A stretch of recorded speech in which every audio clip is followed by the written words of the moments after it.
parole aux associations.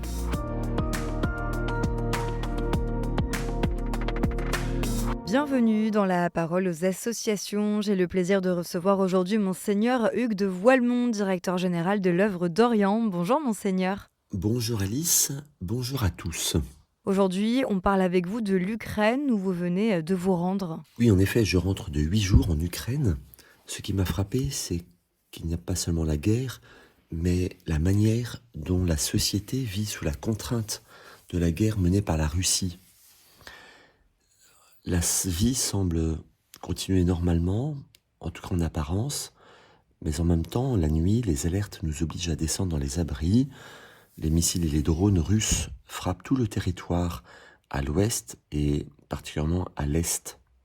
Quand on arrive, on peut télécharger une application sur son portable qui permet de voir les villes menacées. Qu'est-ce que vous avez vu de cette guerre ? La réalité de la guerre, c'est d'abord évidemment le nombre de personnes militaires et civiles tuées, des corps amputés, des traumatismes profonds, des familles fragmentées. Beaucoup de ceux que nous avons rencontrés ont un proche tué ou engagé sur le front.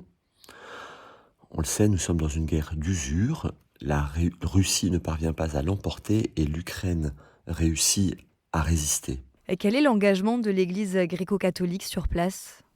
L'Église gréco-catholique, qui est soutenue par l'œuvre d'Orient, est devenue un acteur central.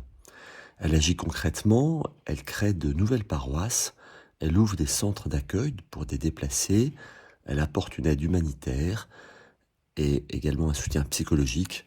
Vraiment, elle accueille les plus pauvres et les personnes handicapées. Cette église m'a impressionné par la résistance spirituelle dont elle témoigne.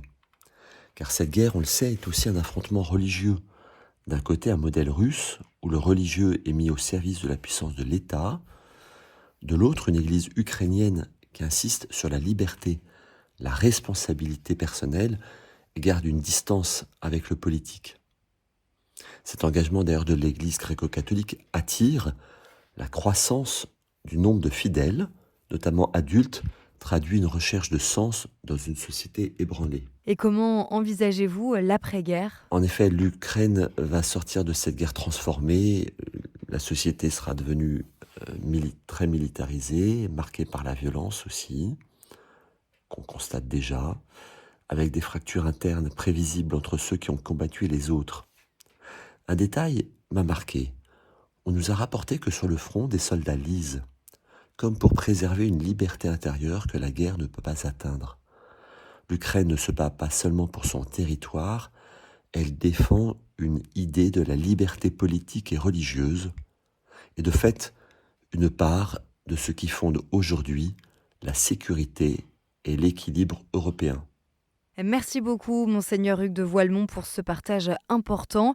Et on se retrouve dans 2 semaines pour une nouvelle chronique sur KTO Radio. À bientôt. Merci Alice. La parole aux associations.